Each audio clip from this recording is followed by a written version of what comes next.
Hey guys, it's Charlie here, and the grass type is one of the most recognizable types of the Pokemon franchise, mainly for being a starter type. But Game Freak has only used a third of the possible starter type combinations. So yes, I made 12 different Pokemon for this one video, to fill out the rest of the type combinations, so you better stick around to see them all. And maybe subscribe, because I'll be making the evolutions to these in the next video. So, in no order, this is Nimbat, the brainy Pokemon. Nimbat is a grass and psychic type. Using its intellect, it can use its echolocation to its disposal and evade foes it doesn't want to face, using its large ears. It's said that if a human looks directly into Nimbat's eyes for too long, the Nimbat will grow a strong grudge, but that hasn't been confirmed. In fact, a strong theory suggests that Nimbat is actually blind, and uses echolocation to create a picture of its surroundings. Thinking of the psychic type one took me a bit longer than the rest, because it's so broad. So of course, I did what anyone would do and searched up a list of smart animals. And bats are pretty smart, right? I mean, from what I read, they're highly intelligent and use their echolocation to their disposal. So, the image of the final stage instantly came into my head, like an evil scientist brainy vampire bat. So cool. But, obviously I had to do the first stage first, so here it is. The name Nimbat is a mix of nimble and bat. I think having the brain exposed like this is so cool, and it might be a bit too much for an actual Pokemon design, but like, come on, it's so cool. I think the rendering came out really well on this guy, and I think he actually looks like a starter Pokemon, you know? Anyway, this is everything else you need to know about Nimbat. Next, we'll go with the Grass Electric type starter. This is Speeda, the running circuit Pokemon, a Grass and Electric type. It can charge up its electric power by running as fast as it can. Once its power is stored, the tuft on its neck starts to discharge. One problem, however, is once it starts running, it's not all that good at stopping. Obviously, I had to do a cheetah for the electric type. I was originally going to do a ostrich for some reason. I mean, I guess that would have looked cool, but a cheetah just works so much better. My brother said Speeda was a bit over-designed for a starter Pokemon, and I guess it could be, but I think it works well. And plus, it needs most of the design elements for it to be recognizable as a cheetah and not a cat or a leopard. I think the lightning bolt eyebrows look so cool. The name Speeda is a combination of speed and cheetah. Speeda is definitely another strong starter Pokemon design, and this is everything else you need to know about it. Next up, we have the Grass Ice type starter. This is Fjordell, the frozen penguin Pokemon, a grass and ice type. Using the icicle on its hand, it can cut through almost anything if it's determined enough. However, if it tries to cut through fire, the ice will melt, and it'll have to try and find or grow a new one. Like, obviously I had to do a penguin for the ice type starter, but Piplup already exists for the water type starters, so I couldn't make it a generic penguin or based off the emperor penguin. So what about those penguins with the funny eyebrows? I did a bit of research, and one of these species is called the Fjordland penguin. I think that's different enough, but it can't have a circle head and body like Piplup, so why not just make him all one chubby fella? So that's why he looks like a pillow, so his proportions are different to Piplup. He also has those funny eyebrows, but they're like vines, and his hands are covered in ice-like claws that he can use in battle. The name Fjordell is a mix of Fjordland from Fjordland penguin, fjord, and lil, like little. So basically, Fjordland is a place in New Zealand, and the name Fjordland comes from fjord, which is formed when a glacier cuts through a U-shaped valley by ice segregation and abrasion. So basically, a fjord is when an ice cuts through a grassy terrain. Grass and ice type? Yeah, it fits pretty well. Anyway, this is everything else you need to know about Fjordell. Now, how about the rock type? For this one, I wanted a bulky animal, like a turtle, which worked for ground, but how about a rhino for rock? This is Ruino, the ruined Pokemon, a grass and rock type. Its ancient text on its back is said to date back a long time, which is why many historians have this Pokemon.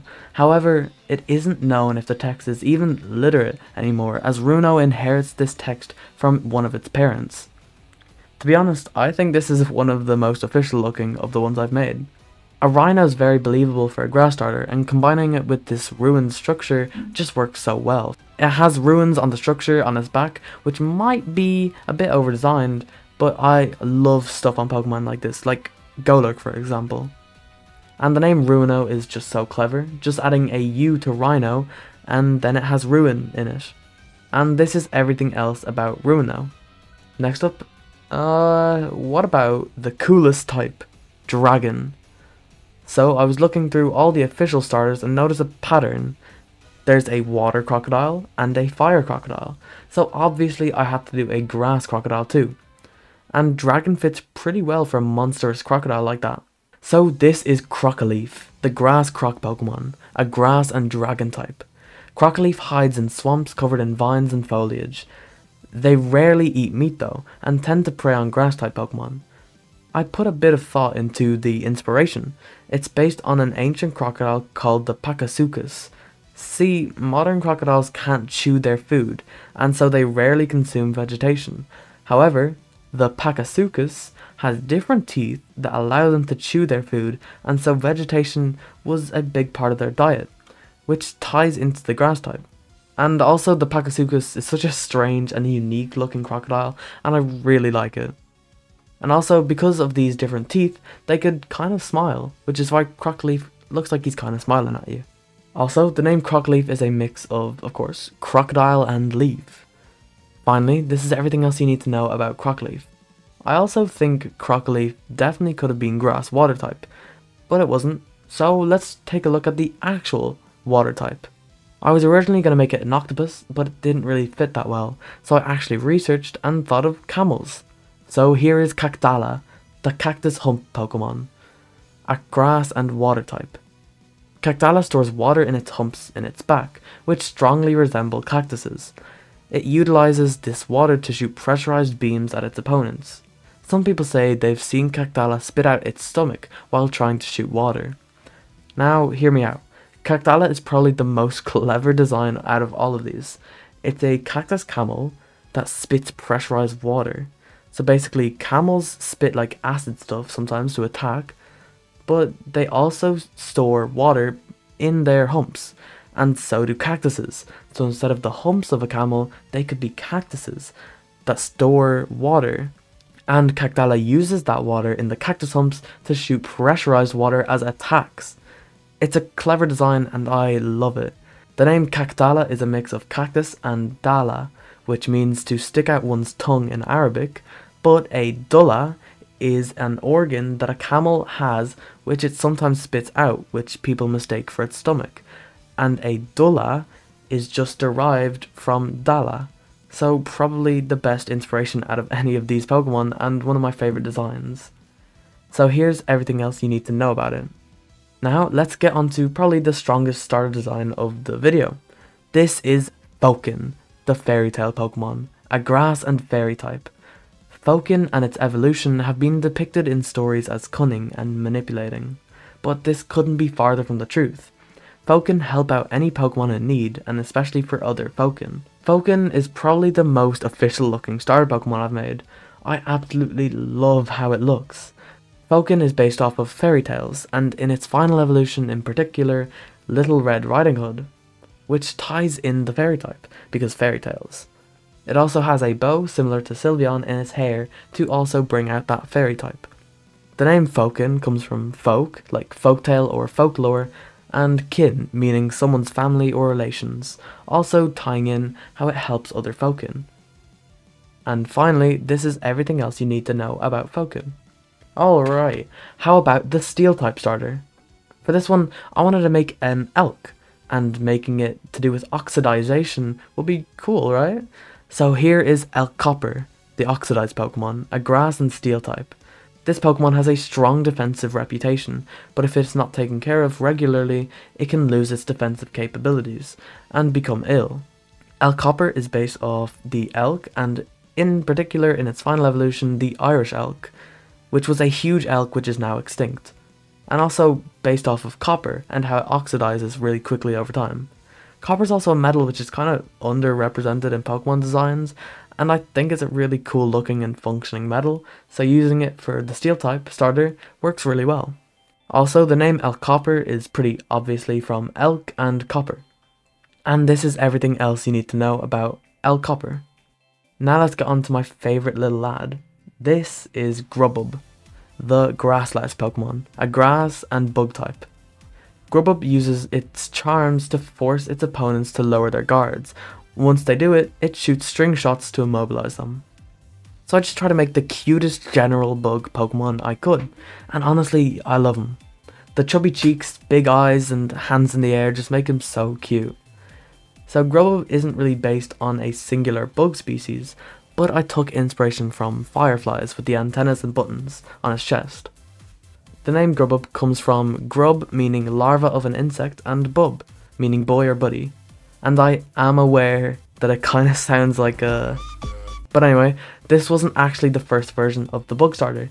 It was actually originally going to be called Spidite and be based off a spider, but yeah, I'm glad I decided to scrap this. It just didn't have good proportions, pose, or just look good at all, especially these sketches. But I'm glad with how Grubub turned out. So anyway, let's get on to the type that Grass Bug is quad weak to. No, not fire yet, flying. Here is Makot, the grass macaw Pokemon, a grass and flying type. Using its keen eye, it can detect disturbances within the environment. It uses its appearance to get litterers to help improve its habitat. Macaws are such colourful birds, and I absolutely love them.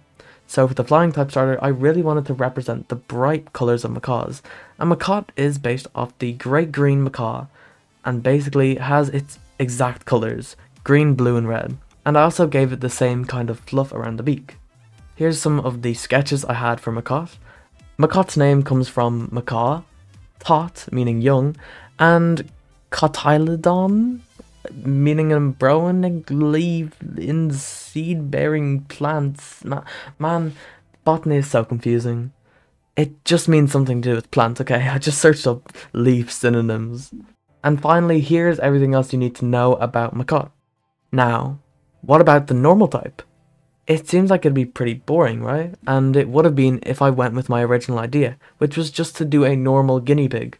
But I decided to scrap that because I wanted to actually make something to do with sound, because sound is kind of like a subsection of normal type, like how cosmic is a subsection of psychic. So after doing a bit of research, I found out that elephants communicate with infrasound that humans can't hear.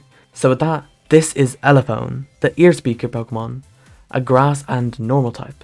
Using a low frequency created by the speakers in its ears, it can communicate to others of its species to gain the advantage in a battle. So here he is, a funny little fella, I like him. I definitely shrunk an elephant's proportions to make him cuter and more Pokemon-y, but I think it worked out pretty well. As you can see, I made his ears and trunks into speakers. And Elephone's name is a mix of elephant and microphone. Finally, here's everything else you need to know about him. And finally, the last starter of the video is the grass and fire type, which was unused until Scovillain, but I think we can do something a lot better. This one's probably the most unrealistic I've made, but still, probably the coolest. This is Fletzel, the false god Pokemon, a grass and fire type. It was considered a god in ancient times due to its rarity, but because of modern technology, the species began to expand its population, granting it the name of the false god. This Pokemon is, however, very good at being airborne, despite not being a flying type. I absolutely love this design. For a starter, maybe a stretch, but just overall, all the inspirations came together so well. Fletzel is based off of the ancient Aztec god Quetzalcoatl, which looked like this. But not only the Quetzalcoatl, because if you get rid of Coatl, you get Quetzal, which is a species of bird with bright green and red colours. Green and red? Grass and fire? Yeah, so I combined the Quetzal with the Quetzalcoatl, and kinda made a baby bird snake dragon. I made the wings made of fire to reflect more of the fire type, and I also made the head resemble more of a Quetzalcoatl and less of a Quetzal, using the ancient statues as inspiration. It also has like a grass mane around its head, which the Quetzalcoatl also has, but not grass. The name Fletzel comes from flame and Quetzal, or Quetzalcoatl. And also here is some of the sketches of Fletzel. There was a lot of them. And finally, here's everything else you need to know about Gletzel. And that's it. All 12 starter Pokemon I've made, and a grass starter of every single type combination. Please subscribe so you'll be up to date when I make the evolutions to every single one of these that I've made. That'll be it, and stay Charlie.